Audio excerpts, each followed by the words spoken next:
14న ఈ క్యాంపస్లో అడుగుపెట్టాం. 14 కన్నా 2 రోజుల ముందు గేమ్స్ ఆడించాం. ఆగస్టు 11, 12, 13వ తారీఖు వరకు గేమ్స్ ఆడించి 14వ తారీఖున మహారాజేకి రికార్డ్ రిజిస్ట్రేషన్ అనేది 14వ తారీఖున వచ్చింది. అప్పటి నుంచి మనకి స్వాతంత్రం వచ్చినట్టు కాలేదు.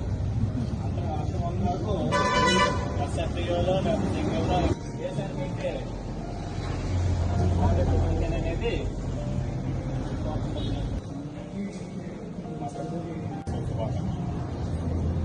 సార్ చెప్పినట్టు మనకి లాస్ట్ ఆగస్టు 15 నాడే స్వతంత్రం వచ్చింది. అంతకుముందు బ్రిటిష్ వాళ్ళ దగ్గర మన ఇండియన్స్ ఎలా మనం స్వేచ్ఛ స్వాతంత్రాన్ని పొందింది మన పూర్వీకులు మనకి ఇచ్చినటువంటి దేశంలో అయితే ఇప్పుడు మన పేరెంట్స్ కలిగించినటువంటి ఆ స్వేచ్ఛ స్వాతంత్రాన్ని సద్వినియోగం చేసుకోవాలి.